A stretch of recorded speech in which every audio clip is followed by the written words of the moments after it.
کہ ہم قرآن سے وہ نور و اسباب کو تلاش کر سکے. حضرات اب بتا دوں میں آپ کو، آج علی کا جو اتنا بڑا دعویٰ کرتا ہے کہ یہ جو لوگ چاند پر گئے تھے یہ ہماری تحقیق ہے. اب سنو ہم لوگوں نے کیا کیا کارنامے انجام دیے ہیں، مسلمانوں نے کیا کارنامے انجام دیے ہیں. یہ کس پہ سوار ہو کر کے گئے؟ اپولو پہ سوار ہو کر کے گئے. تمہیں پتا ہے سب سے پہلا ہوائی جہاز کس نے بنایا تھا؟ کبھی غور کیا ہے اس بات پر؟ سب سے پہلا ہوائی جہاز جس نے بنایا ہے وہ ایک مسلمان ہے. ایک مسلمان نے سب سے پہلا ہوائی جہاز بنایا ہے، جن کا نام حضرت عباس بن فرناس ہے، جنہوں نے مسجد قرطبہ میں بیٹھ کر کے قرآن کریم کو پڑھ کر کے پرندے کا تصور لے کر کے، یہ پرندے کو جو فضا میں مینٹین کر کے رکھتی ہے، جو بیلنس بنا کے رکھتی ہے، وہ پرندے کو اس کی پونچھ بنا کر کے رکھتی ہے. بغیر پونچھ کا ہوائی جہاز بنایا تھا اور وہ 8 منٹ تک تقریباً فضا میں اڑا بھی ہے. لینڈنگ کے وقت میں کریش ہو گیا. تو یہ سب سے پہلا ہوائی جہاز کس نے بنایا تھا؟ یہ ایک مسلمان نے بنایا ہے. اور یہ کاغذ جو آج آپ اخبار پڑھتے ہو، لائبریریوں میں کتابیں پڑھتے ہو، یہ سب سے پہلا کاغذ کس نے بنایا ہے؟ یہ بھی ایک مسلمان نے بنایا ہے. یہ گھڑی جو یہ گھڑی سب سے پہلے کس نے بنائی تھی؟ یہ بھی مسلمان نے بنائی تھی. گھڑی بنانے والے کا نام حضرت عباس بن فرناس ہے.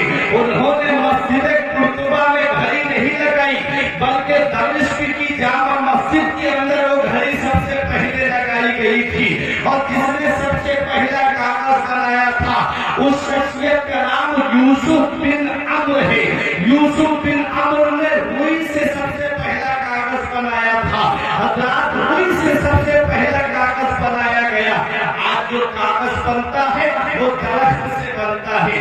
درخت کے گولے کاٹے جاتے ہیں، اسے مشین میں ڈالا جاتا ہے، اس کو باریک پیس دیا جاتا ہے، کیمیکل ڈالا جاتا ہے، پھر اس سے کاغذ بنایا جاتا ہے. پہلے کاغذ سب سے پہلا حضرت یوسف بن عمرو نے روئی سے کاغذ بنایا تھا. حضرات کاغذ کیا ہے؟ آپ کاغذ کو دیکھتے ہوگے. آپ کے بچے اسکول پڑھنے جاتے ہیں تو ان اسکول سے جب بچے پڑھ کے آتے ہوں گے تو کبھی کبھی وہ گھر پہ ورک کرتے ہوں گے، گھر پہ کام کرتے ہوں گے. آج میں آپ کو مثال سے آپ کے انداز میں سمجھا کے جانا چاہتا ہوں کہ ہمارے قرآن کی شان کیا ہے، حافظ قرآن کی شان کیا ہے. دیکھو اگر آپ کا ایمان تازہ نہ ہو جائے تو کہنا. قرآن کی شان دیکھیں. سب سے کاغذ کے اوپر آج لکھا ہوا کیا ہوتا ہے؟ کہیں ABCD لکھی ہوتی ہے، کہیں چھوٹا آ لکھا ہوتا ہے. آج بچہ آگے پڑھتا چلا جاتا ہے، کتابیں بدلتی چلی جاتی ہیں، کتابیں چینج ہوتی چلی جاتی ہیں. پھر وہی بچہ جب پڑھ جاتا ہے، جب اعلیٰ ڈگری حاصل کر لیتا ہے، کوئی پولیس محکمے میں چلا جاتا ہے، کوئی جا کر کے کسی پارٹی کا لیڈر بن جاتا ہے. پڑھنے کے بعد میں جب وہ اعلیٰ منزل پہ پہنچ جاتا ہے، حضرات اب وہ کتابیں جو الماری میں رکھی ہیں، جو پہلے دوسرے درجے کی کتابیں ہیں، وہ الماری میں رکھی ہوئی ہیں. اب بیٹا کہاں؟ ایئر کنڈیشن روم میں رہ رہا ہے. اب بیٹا اسکارپیو کار سے گھوم رہا ہے. اب وہ بیٹا فارچونر سے گھوم رہا ہے اور AC روم میں بیٹھا ہے. کوئی اسی کتاب کو پڑھ کر کے کوئی ایسپریم بنتا ہے، اسی کتاب کو پڑھ کر کے کوئی CEO بنتا ہے، اسی کتاب کو پڑھ کر کے کوئی LLB بنتا ہے، اسی کتاب کو پڑھ کر کے کوئی جج بنتا ہے، اسی کتاب کو پڑھ کر کے کوئی لیڈر بنتا ہے. حضرات بتانا مقصد یہ ہے، اس کتاب کو پڑھ کر کے وہ تو SPM بن گیا، وہ تو بہترین منزل پہ پہنچ گیا. اب اس کتاب کا کیا ہوتا ہے؟ جس نے شروعات میں پڑھا تھا उस किताब को उसके वालिद ने उठाया और भंगार वाले के हाथ बेच दिया। और भंगार वाले ने उस किताब का क्या किया, दुकानों पे अलग अलग अंदाज में बेच दिया। दुकानदार ने क्या किया, उसे अपने साइज में काटा किताब को, किसी पे समोसा रख करके बेच दिया, किसी पे ब्रेड पकौड़ा रख करके बेचा, किसी पे जलेबी रख करके बेची। अब वो खाने के बाद में कागज जेब में नहीं रखा जाता है, बल्कि जमीन पे डाल दिया जाता है, उसे नाली में फेंक दिया जाता है। जिसने एसडीएम बनाया वो तो कमरे में रहता है और बनाने वाला नाली में पड़ा हुआ है। जिसने सीओ बनाया वो तो नाली में पड़ा हुआ है, जिसने पीएम बनाया वो तो नाली में पड़ा हुआ है। अरे जिसने सीएम बनाया वो नाली में पड़ा हुआ है। हज़रात, कागज एक है, सेम मशीन है, सेम दरख्त है, सेम केमिकल है, कागज एक ही है, लेकिन उस पर छोटा बड़ा लिखा हुआ नहीं है, बल्कि बिस्मिल्लाहिर्रहमानिर्रहीम लिखा हुआ है। उस पर सूरह फातिहा हुई है। कागज एक है, लेकिन लिखाई बदल गई है, उस पर बिस्मिल्लाह लिखी हुई है।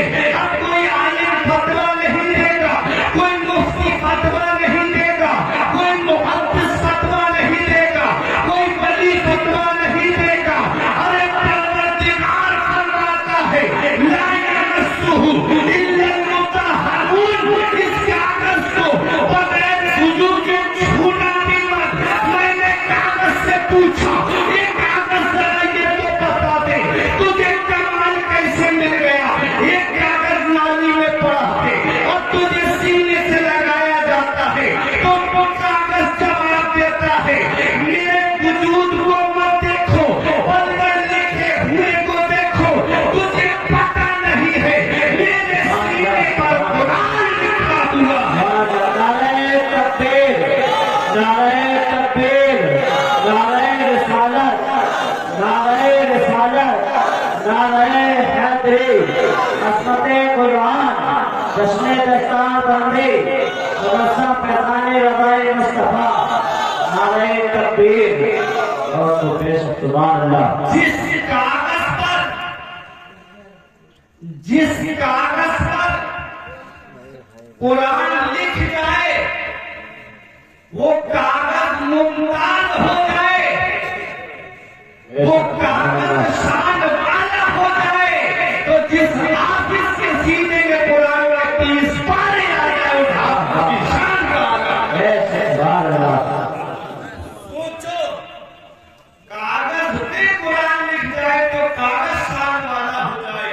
बेशक हाफिज के सीने में कुरान आ जाए, उस हाफिज की शान का आदर वाह करो। वाह बेशक। नबी फरमाते हैं, मिशकात शरीफ की हदीस पाक है, कुरान को अगर चमड़े में लपेट करके आग में भी डाल दिया जाए तो आग कुरान को नहीं जला सकती। बेशक आग कुरान को नहीं जला सकती। तो जिस सीने में कुरान महफूज हो, उस सीने को जहन्नम की आग कैसे जला? वाह वाह बेशक सुभान अल्लाह। उस सीने को आग कैसे जला सकती है? लोगों, आपने नाम सुना होगा हाफिज रहमत अली खां का, कभी सुना है? मजार बता दूं आपको, बाकरगंज में आप जब उधर से आएंगे सिटी स्टेशन की तरफ से, तो नीची बाग मोहल्ला पड़ता है, उसके अंदर उनका मजार है। हाफिज रहमत अली खां, बरेली शरीफ। रोड के किनारे अक्सर मस्जिदें जो है वो बताया जाता है कि उन्हीं ने तामीर करा। और उनकी एक बहन थी, बीबी साहिबा, उनको कहा जाता है बीबी जी साहिबा। उन्होंने अपने भाई से कहा था, भाई हाफिज रहमत अली खां से हमारी शादी में जो पैसे आप खर्च करें तो हमें दे दीजिए। तो भाई ने पैसे दे दिए। तो उन्होंने क्या किया, उस पैसे से मस्जिद बनवाई, तो आज तो मजहर इस्लाम के बराबर में है मस्जिद बीबी जी। ये वो हस्तियां हैं। हाफिज रहमत अली खां को अभी आपको मैं समझाऊं ये है कौन। जब पीलीभीत शरीफ के अंदर आप जाएंगे, वहां एक जामा मस्जिद है जो दिल्ली की जामा मस्जिद की बिल्कुल हूबहू कॉपी है।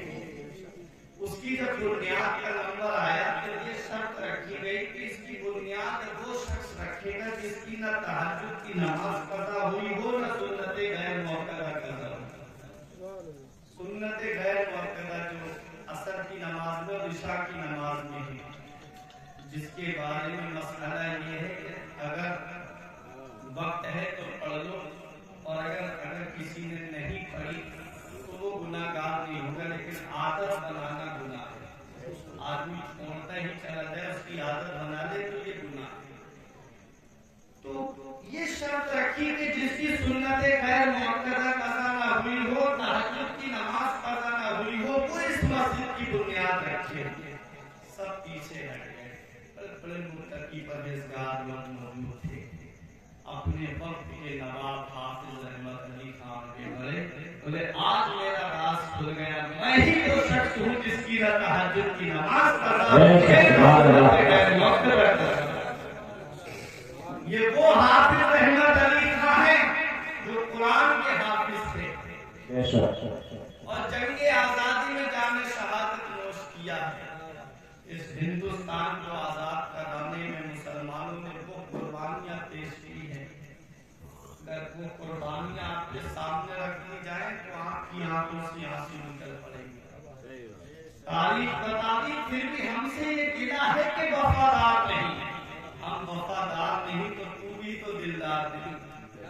हमने देखा है आज ही दिल्ली में इंडिया गेट पे जाकर के देखो 76,000 से ज्यादा मुसलमानों के नाम आज भी जंग आजादी में जाने शहादत नोश करने वाले गैर मुतसिब हिंदुस्तान पाकिस्तान जब बंटवारा नहीं हुआ था तो एक अंग्रेज का कहना है कि लाहौर की मस्जिद के अंदर 80 से ज्यादा गर्दनें उलमा इकराम की लटकी हुई थी सूली के ऊपर।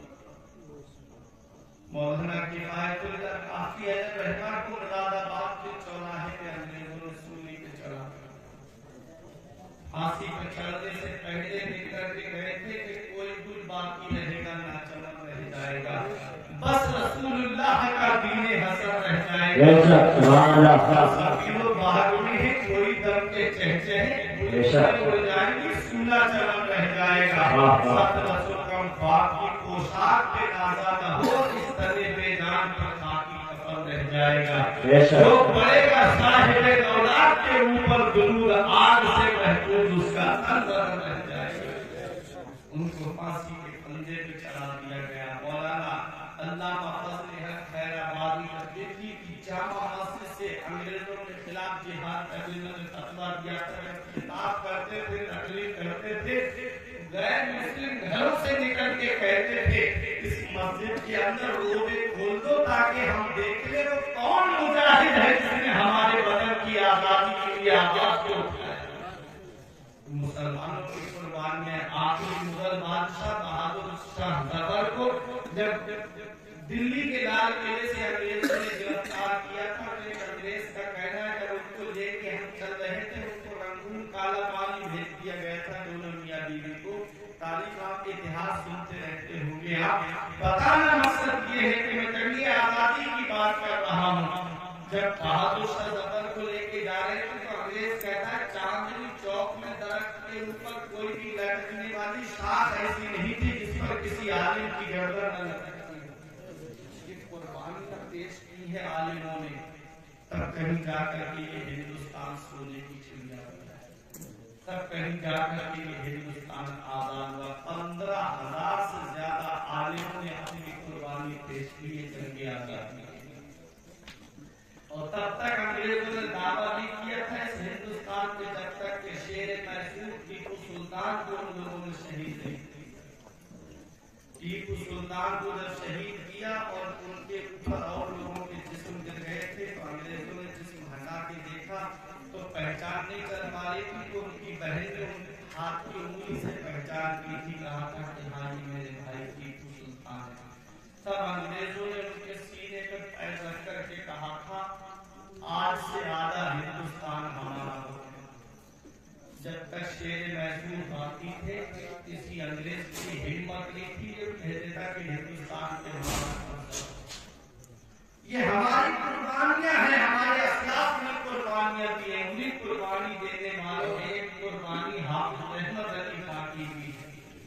और जंग आजादी में क्या शान की इनकी। आज हम तो आराम से रह के कमरों के अंदर बैठ के सुकून की जिंदगी गुजार के भी नमाज नहीं पढ़ते। और हाफिज अहमद अली खान ने अपनी फौज से कह दिया था कि जब नमाज का वक्त हो जाए तो आधी फौज नमाज पढ़ेगी और आधी फौज अंग्रेजों से जंग। और जैसे ही वो नमाज पढ़ेगी जंग लड़ रही ये फौज नमाज पढ़ने चली जाएगी और फिर वो फौज जो है जंग करेगी। इस तरह से जंग के मैदान में भी उन्होंने नमाज को नहीं छोड़ा। और आज हम बड़े आसानी से आराम से रहकर के जिंदगी गुजार रहे थे भी हम नमाज को छोड़ देते हैं। پھر بھی ہم یہ دعویٰ کرتے ہیں کہ آج ہم پریشان نہ ہوتے.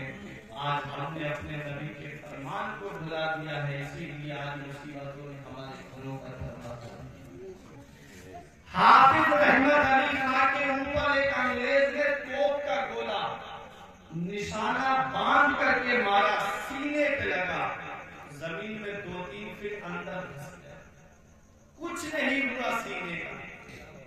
توپ کا گولا، ذرا غور تو کرے، سوچے تو صحیح، ایک گولی انسان کے سینے پہ لگ جائے تو اس کی زندگی ختم، اور توپ کا گولا سینے پہ لگا، زمین کے اندر دھس گیا، کچھ نہیں ہوا. جب آپ نے جان شہادت نوش کر لیا، انگریزوں نے فوراً جسم کو اپنے قبضے میں لے لیا، کیونکہ ان کی سوچ یہی رہتی ہے کہ کچھ نیا تلاش کرتے ہیں. انہوں نے جسم کو قبضے میں لے کر کے آپ کے کوتے شریف کے بغل کھول کے دیکھنے لگے اور آپس میں کہنے لگے کہ کون سی جاکٹ پہنی ہے کہ توپ کا گولا اس کے سینے پہ کچھ اثر نہیں کر گیا. ایسا کون سا لباس اس نے پہنا ہے کہ توپ کے گولے کا اس کے سینے پر اثر نہیں ہوا. حضرات بتانا مقصد یہ ہے، کسی مسلمان کی چند سانسیں چل رہی تھی، اس نے کہا کیا دیکھ رہے ہو؟ کہا ہم نے توپ کا گولا نشانہ باندھ کر کے حافظ احمد علی خان کے سینے پہ مارا ہے. وہ توپ کا گولا جو بستی میں گر جائے تو بستیاں اجاڑ دے، جو محلے میں گر جائے تو محلے تباہ کر دے، جو شہر میں گر جائے تو نسلیں ختم کر دے، جو اگر کسی قصبے میں گر جائے تو قصبے کا نام و نشان زمین سے مٹا دے. وہ توپ کا گولا حافظ احمد علی خان کے سینے پر لگا اور اگر کچھ بھی نہیں ہوا تو مسلمان نے کہا ارے ان کے سینے کا کچھ نہیں ہو سکتا، اس لیے کہ یہ کسی دنیاوی کتاب کے حافظ نہیں تھے بلکہ قرآن کے حافظ تھے. ارے دنیا کی آگ تو کیا ہے، انہیں جہنم کی آگ بھی نہیں جلا سکتی ہے. قرآن جس کاغذ پر لکھ جائے اس کاغذ کو آگ نہیں جلا سکتی، اور قرآن جس سینے میں آ جائے اس سینے کو آگ نہیں جلا سکتی. ایسا نعرہ تکبیر، نعرہ تکبیر، نعرہ رسالت، نعرہ رسالت، نعرہ حیدری. قرآن کو مخالف نے ہاتھ مٹائے گا، سینوں کو حافظوں نے کسان. اسی لیے میں کہتا ہوں بخشش کی راہ ہموں میں لو آسان بنا لو، اپنے لیے نجات کا سامان بنا لو.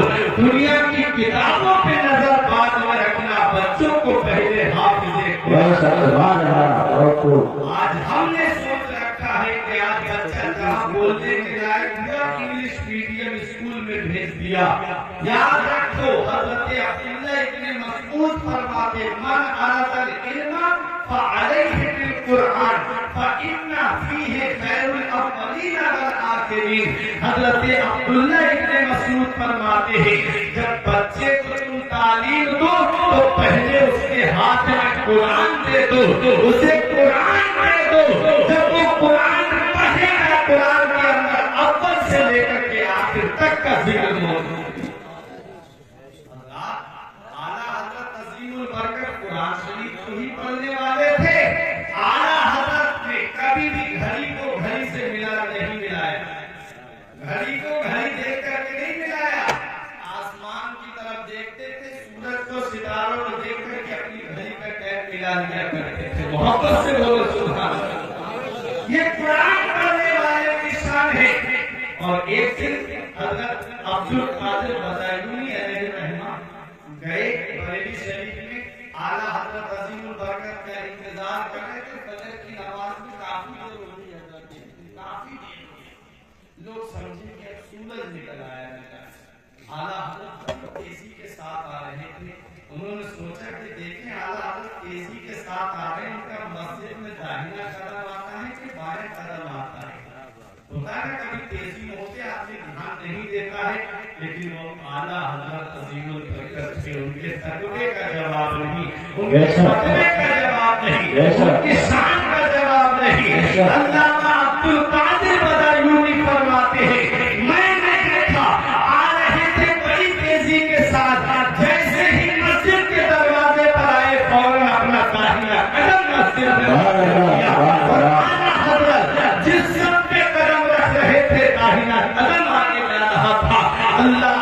پر مصلی پہ ہی داہنا قدم پہنچا اور فجر کی نماز پڑھائی۔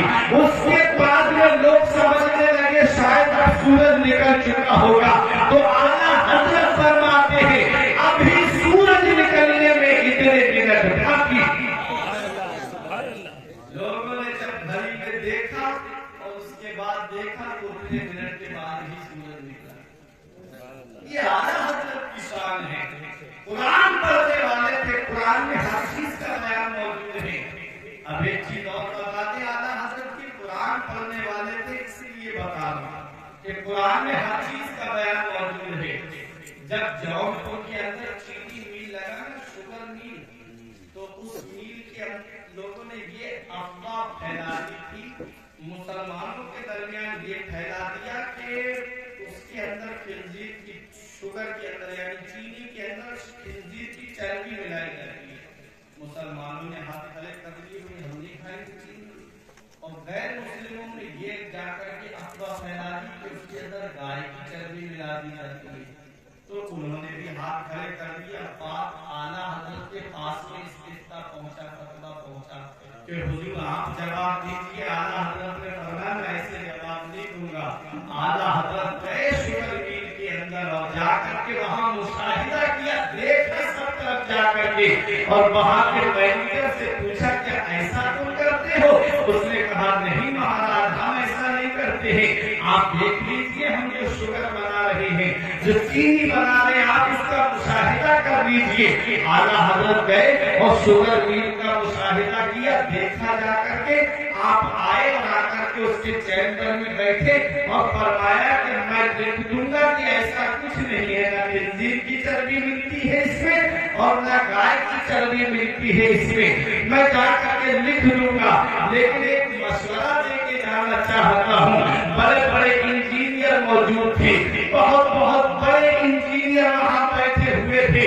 اعلیٰ حضرت فرماتے ہیں میں ابھی شوگر میل کے اندر گیا، میں نے دیکھا چینی پیلے رنگ کی تھی اور چینی میٹھی موٹی بہت تھی۔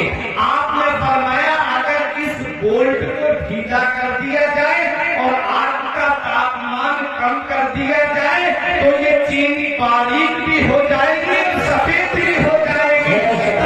انجینئروں نے کہا ارے حضور اگر اس بولٹ کو ڈھیلا کر دیا تو مشین پھٹ جائے گی، حضور چینی تو کیا آگ لگ جائے گی مشین میں۔ اعلیٰ حضرت فرماتے ہیں کر کے تو دیکھو۔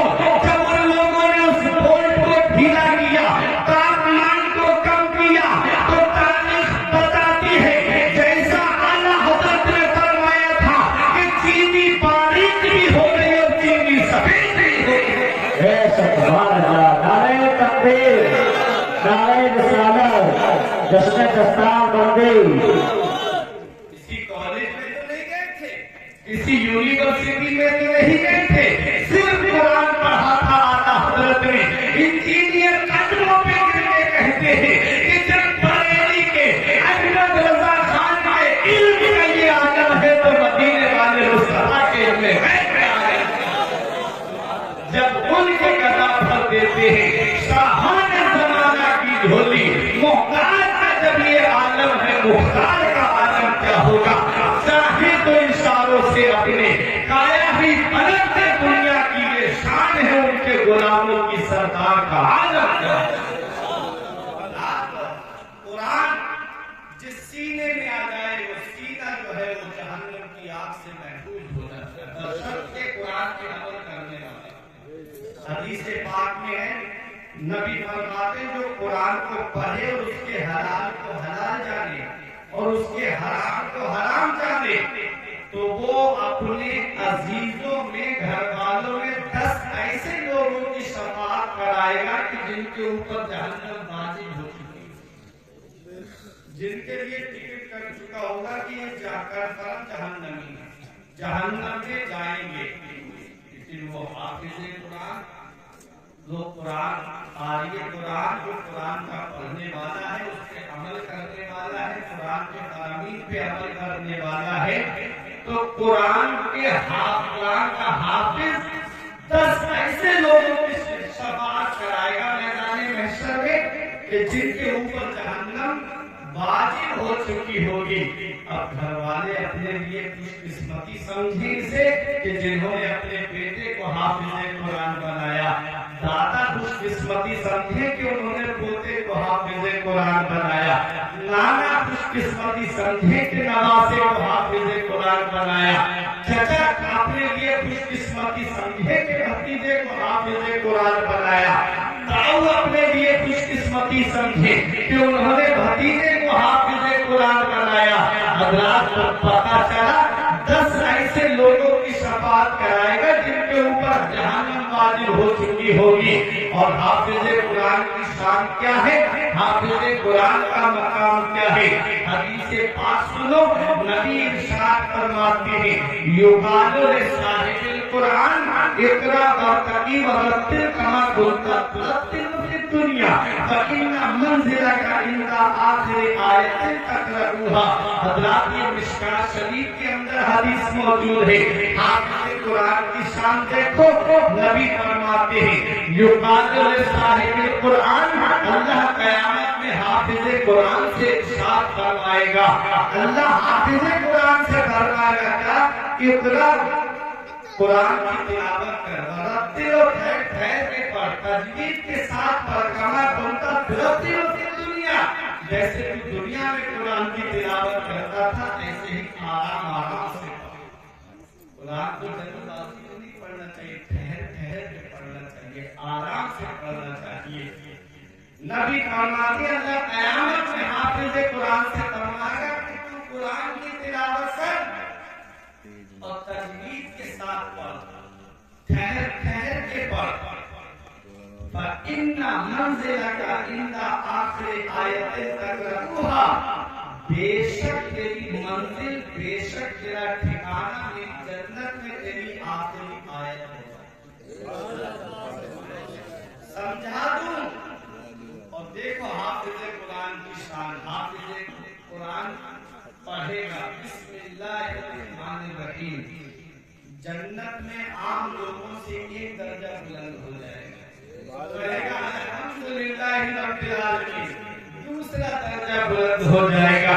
पढ़ेगा अर्रहमानिर्रहीम, तीसरा दर्जा बुलंद हो जाएगा। उलमाए किराम फरमाते हैं, पूरे कुरान के अंदर 6666 आयतें मौजूद हैं। जिस हाफिज़ को तुम तौहीद की नजर से देखते हो, जिन आलिम को तुम तौहीद की नजर से देखते हो, जिन तलबा को तुम हिदायत की नजर से देखते हो, उनका मकाम ये होगा, उनकी शान ये होगी कि वो आम आदमी से जन्नत में 6666 दर्जे बुलंद हो।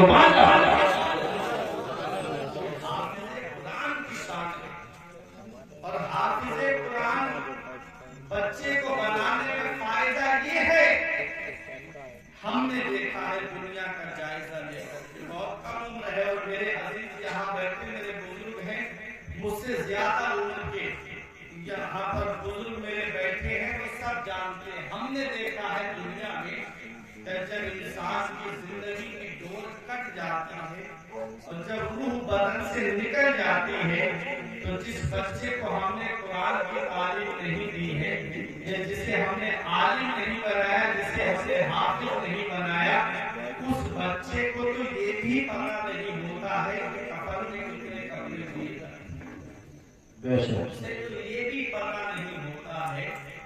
बाप ने अपने एक बेटे को पढ़ने के लिए बाहर भेज दिया, जब बाहर से पढ़ के आया, उसने पूरी जायदाद बेच करके बेटे को आला डिग्री दिलाई, और जब मरने का वक्त करीब आया तो उसने कहा, बेटा रूह नहीं निकल रही, बहुत परेशान हूँ, सूरह यासीन शरीफ पढ़ दे।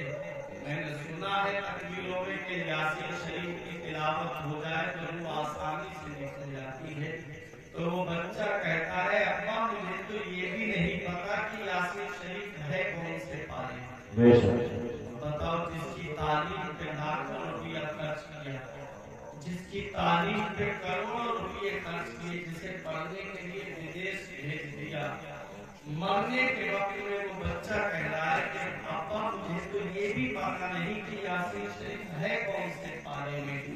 हाफिज साहब को देखने गया, इत्तेफाक से नहीं मिले हुए थे अपने, अब बाप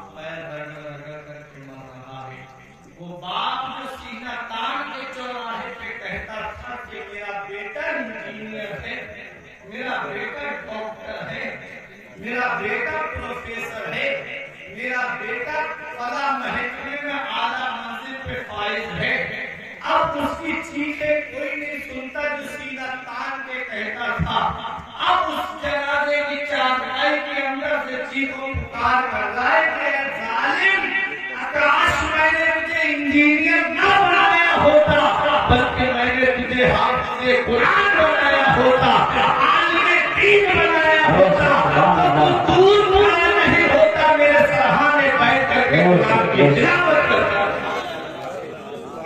میرے عزیزوں، بخشش کی راہ مومن و آسان بنا لو، اپنے لیے نجات کا سامان بنا لو، دنیا کی کتابوں پہ نظر باندھ کے رکھنا، بچوں کو پہلے حافظ قرآن بنانا۔ میں دنیا کی تعلیم کا مخالف نہیں، میں یہ نہیں کہتا ڈاکٹر نہ بناؤ یا انجینئر نہ بناؤ، ماسٹر نہ بناؤ، پروفیسر نہ بناؤ، بناؤ، ضرورت ہے آج کے دور میں، لیکن پہلے اپنے مذہب کی تعلیم، اپنے دین کی تعلیم کو، پہلے قرآن و حدیث کا علم دو، اس کے بعد اپنے بچے کو دنیاوی تعلیم میں بھیجنا۔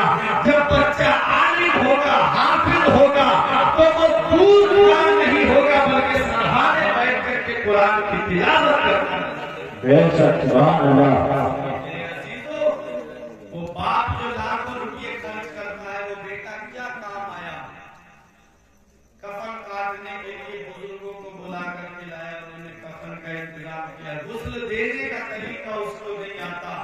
اللہ کی شریعت میں آتا ہے کہ عزیز جو ہے، جو قریبی ہو، وہ اپنے عزیز کو غسل دے، کیونکہ عزیز جو ہے وہ پیار سے غسل دے گا۔ اس وقت میت کے جسم کا ایک ایک عضو دکھتا ہے، تو اس کو تو یہ بھی پتا نہیں کہ غسل کیسے کیا جاتا ہے۔ تم نے دیکھا ہے جنازے کا جب وقت آتا ہے تو امام صاحب کھڑے ہوتے ہیں کہ بھائی اجازت دو، اجازت دو، ہوتا ہے کہ نہیں ہوتا؟ وہ دور کھڑا ہے رومال سر پہ رکھ کر کے، کہتا ہے ہاں پڑھاؤ مولانا صاحب، نماز پڑھاؤ۔ بتاؤ کیا یہ دنیا سے جانے والوں کا حال ہے، جس کی تعلیم کے لیے نہ جائز دیکھا نہ ناجائز دیکھا، لاکھوں روپئے کروڑوں روپئے خرچ کر دیے، تم کو کیا ملا؟ تم کو کیا حاصل ہوا؟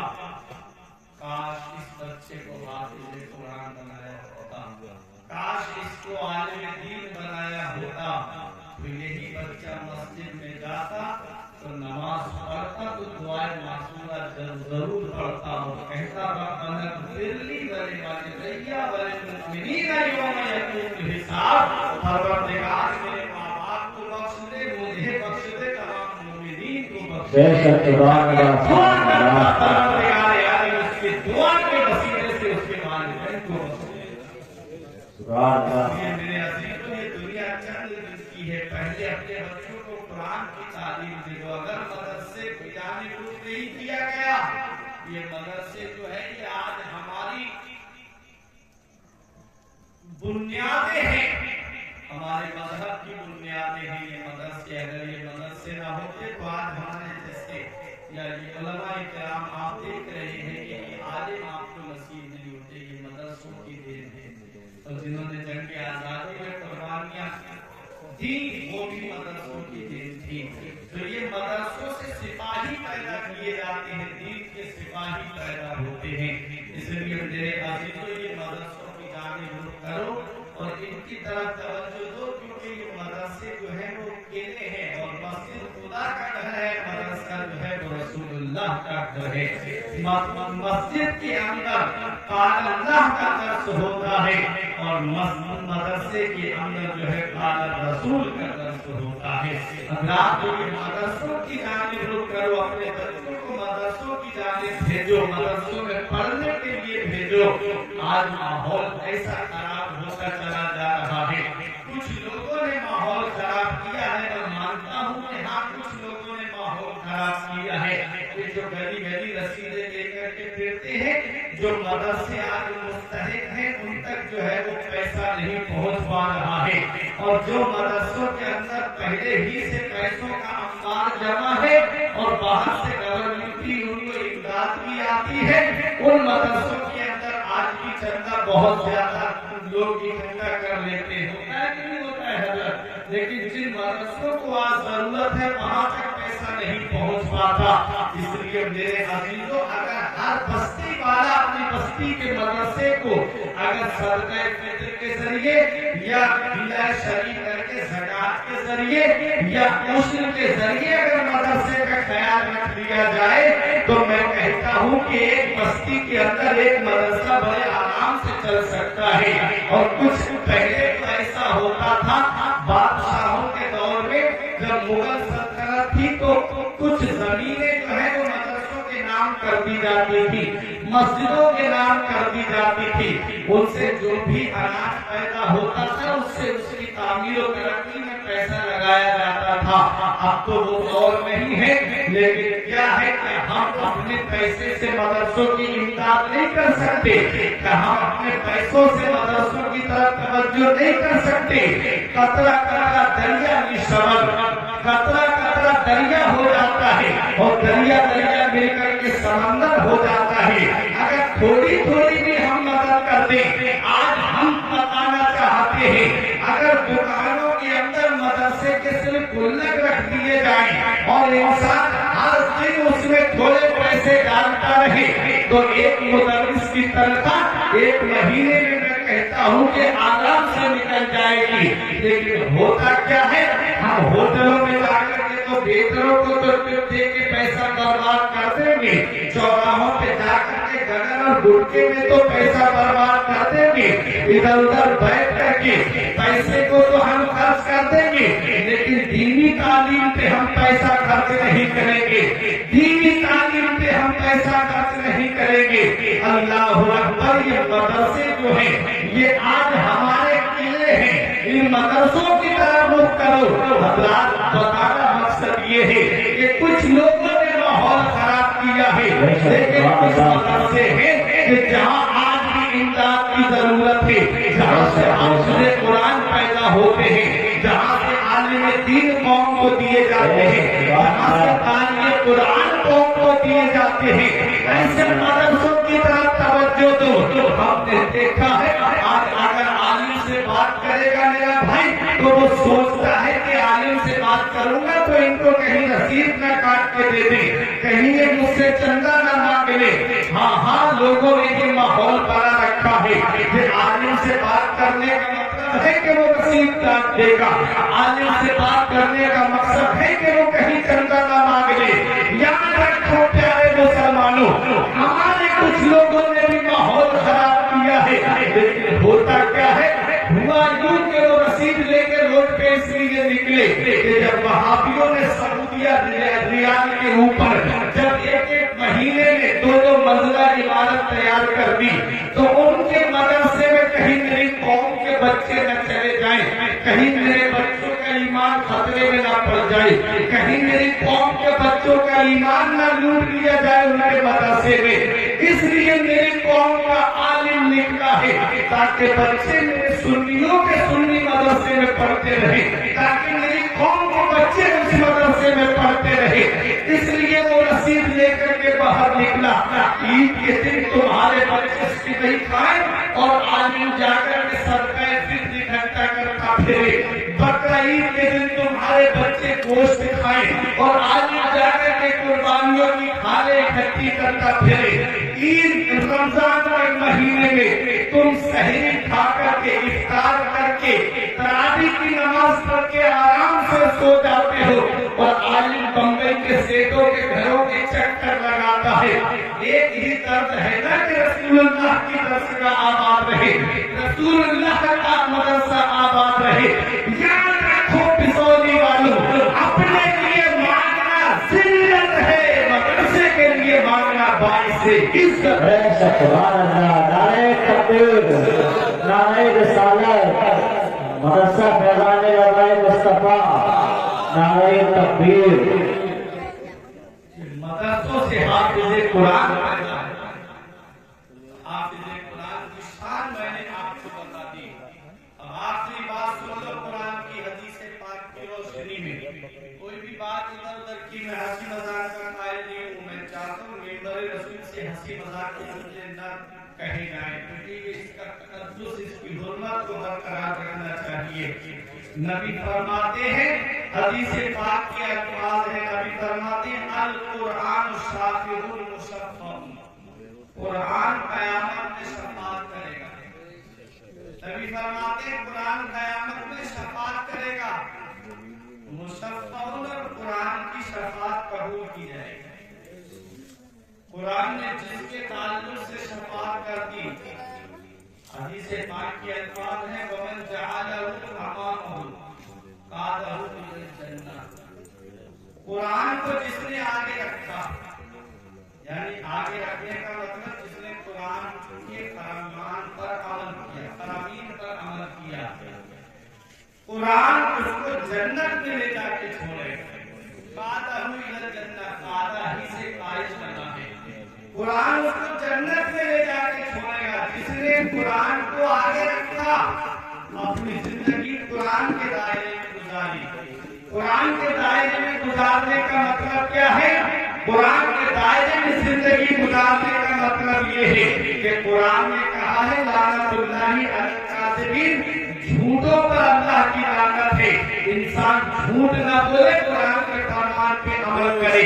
कुरान कहता है वज़नु बिल क़िस्तासिल मुस्तक़ीम, जब भी तोलो तो बराबर तोलो, यानी किसी को कम तोल करके मत दो, हमेशा सीधी बराबर तराजू के साथ तोल करके दो।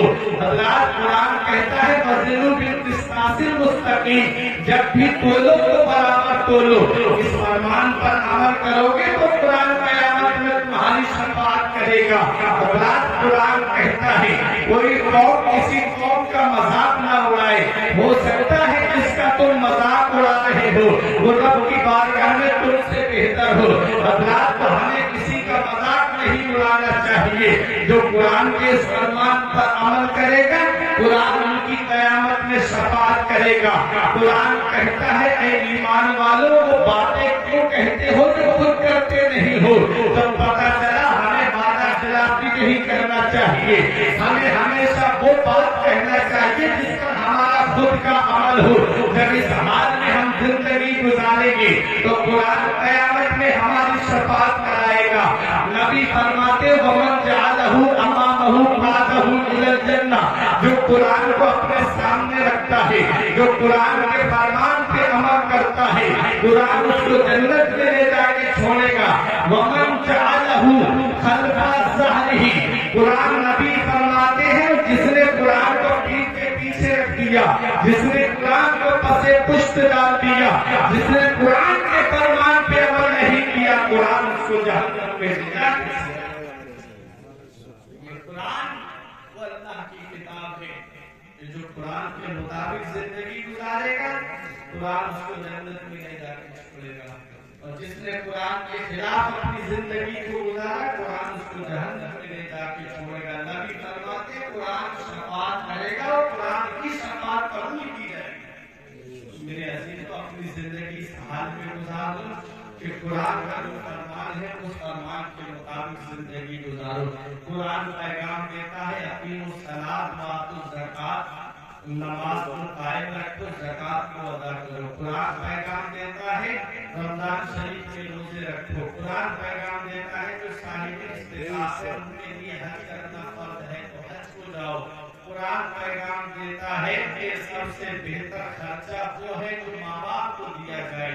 हमको चाहिए कि कुरान के फरमान पे अमल करें, हमको चाहिए कि कुरान के फरमान पे अमल करें। जब हम कुरान के फरमान पे अमल करेंगे तो कुरान हमारी शफाअत क़यामत के दिन कराएगा और कुरान हमको जन्नत में ले जाएगा। कुरान के फरमान पे अमल करोगे, उस मदरसे से मदरसा, फैज़ान रज़ाए मुस्तफ़ा, अल्हम्दुलिल्लाह नाम कितना प्यारा है, रज़ाए मुस्तफ़ा। मुस्तफ़ा रज़ा भी कह सकते हैं, रज़ाए मुस्तफ़ा भी कह सकते हैं। तरकीब इकलाबी है, मुस्तफ़ा की रज़ा, मदीने वाले मुस्तफ़ा की रज़ा है। इतना प्यारा मदरसे का नाम है। इससे बच्चों ने कुरान करीम को हिफ्ज़ किया है। परवरदिगार से मैं तो यही दुआ करता हूँ मेरे मौला, इस मदरसे से अभी 2-3 बच्चों ने कुरान को हिफ्ज़ किया है। मौला वो दिन भी बिसौली वालों को दिखा दे कि इससे 10-10, 12-12, 15-15 हाफ़िज़ कुरान मोहब्बत से आमीन कह दीजिए। आमीन। लोग होते वहाँ उनमें एक अल्लाह का ऐसा नेक बंदा होता है जिसकी दुआ अल्लाह कबूल फरमाता। आप कहते हैं आमीन। मदरसे मदीने वाले मुस्तफ़ा ने फरमाया है कि जब बस्ती में गुनाह ज्यादा होते हैं तो अल्लाह ताला अज़ाब से ترجمہ کر دوں وقت کافی ہوتا جا رہا ہے مجھے لگ رہا ہے. تو عذاب تقریباً 1.5 گھنٹے کے قریب مجھے ہونے جا رہا ہے. عذاب کے فرشتے اللہ تعالیٰ بھیجتا ہے اس بستی کے اوپر. حدیث پاک میں ہے مدینے والے مصطفیٰ نے فرمایا چھوٹے چھوٹے بچے سینے سے جیسے مثلا قرآن اور قرآن شریف یا پہلا پارہ دوسرا پارہ لگا کر کے مدرسے کی طرف پڑھنے جاتے ہیں. رب فرماتا ہے فرشتوں اس بستی کو عذاب مت دینا یہاں میرے محبوب پہ اترنے والی کتاب کی تلاوت سبحان اللہ. اب جس بستی میں قرآن پڑھا جائے جس بستی میں قرآن کی تلاوت اور چھوٹے چھوٹے بچے پڑھنے کے لیے جائیں اس بستی پہ عذاب نہیں ہوتا ہے. جہاں پر حافظ قرآن حفظ کر رہے ہوں اس بستی کے اوپر عذاب کیسے ہوتے ہیں؟ اس لیے میرے عزیزوں مدرسے کا ہونا خیر و برکت کی نشانی ہے کیونکہ قرآن جس بستی میں پڑھا جاتا ہے اس بستی میں اللہ خیر و برکت کا آتا ہے. اور حدیث پاک میں ہے کہ قرآن جب کوئی تلاوت کرتا ہے تو فرشتے اس کے لبوں کو بوسہ دیتے ہیں. جہاں قرآن پڑھا جاتا ہے وہاں اللہ کی رحمت کے فرشتے اترتے ہیں. حضرت حسین ابن حسین نبی کی بارگاہ میں آئے اور عرض کرتے ہیں یا رسول اللہ آج جب میں اپنے گھر کے اندر قرآن کی تلاوت کر رہا تھا تو میں نے کیا دیکھا کہ میرے مکان کی چھت سے نور نکلا اور آسمان سے جا کر کے مل گیا. یا رسول اللہ میرا گھوڑا بھٹکنے لگا. میرا بچہ پالنے میں کھیل رہا تھا. میں نے سوچا کہ کہیں ایسا نہ ہو کہ گھوڑے کے بھٹکنے کی وجہ سے میرے بچے کو کوئی تکلیف پہنچ جائے. یا رسول اللہ جب میں نے تلاوت بند کر دی وہ نور کی کتار ختم ہو گئی. یا رسول اللہ جب میں قرآن کی تلاوت کروں میرا گھوڑا بھٹکنے لگے اور آسمان سے نور کی کتار میرے گھر میں آ گئی. یا رسول اللہ یہ معاملہ کیا ہے؟ تو مدینے والے مصطفیٰ ارشاد فرماتے ہیں اے میرے صحابی سنو جب قرآن پڑھ رہے تھے تو آسمان سے رب کی رحمت کے فرشتے اتر رہے تھے اور تمہاری تلاوت سننے کے لیے آسمان سے رحمت کے فرشتے اتر کے آئے تھے. وہ تمہارے گھوڑے کو نظر آ رہے تھے کیونکہ جنات جو ہے وہ جانوروں پر نظر آتے ہیں اور فرشتے جو ہے وہ غیر الثقلین یعنی جن اور انس کے علاوہ چیزوں کو نظر آتے ہیں.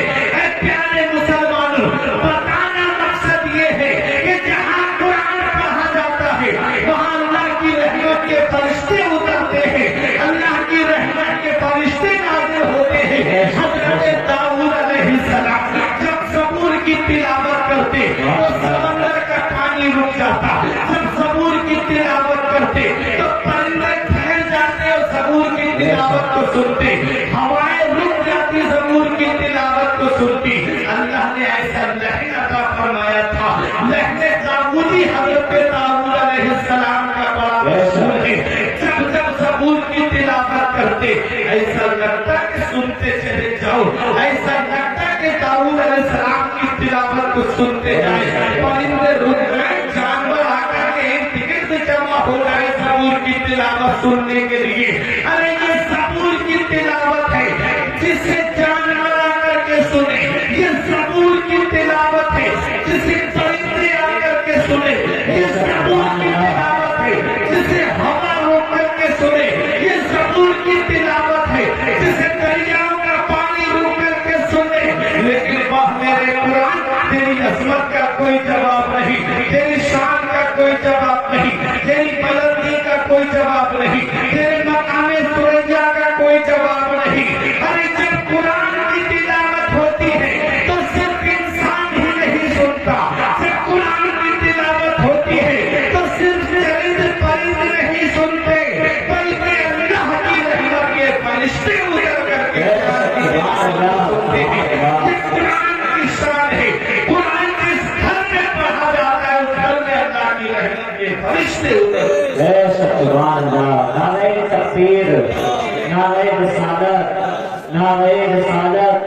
مدرسہ پیغام رضائے مصطفیٰ جشن دستار بندی जिस बस्ती में कुरान पढ़ा जाए उस बस्ती में बरकतें उतरती हैं। जिस घर में कुरान पढ़ा जाए उस घर में बरकतें उतरती हैं। जिस मोहल्ले में कुरान पढ़ा जाए उस मोहल्ले में रहमतें उतरती हैं। इसलिए बख्शिश की राह मोमिनो आसान बना लो, अपने लिए निजात का सामान बना लो। दुनिया की किताबों पे नजर बाद में रखना, बच्चों को पहले हाफिज़े कुरान बनना। दीनी तालीम तो अपने बच्चों को मदरसों की तरफ रुख कराओ, ताकि बच्चे जब आलिम बन जाएंगे, हाफिज बन जाएंगे, आखिरी बात सुने, अगर कोई ये चाहे कि मेरा नाम ना मिटे, बहुत अच्छी बात बता रहा हूँ अल्लामा इफ्तिखार साहब।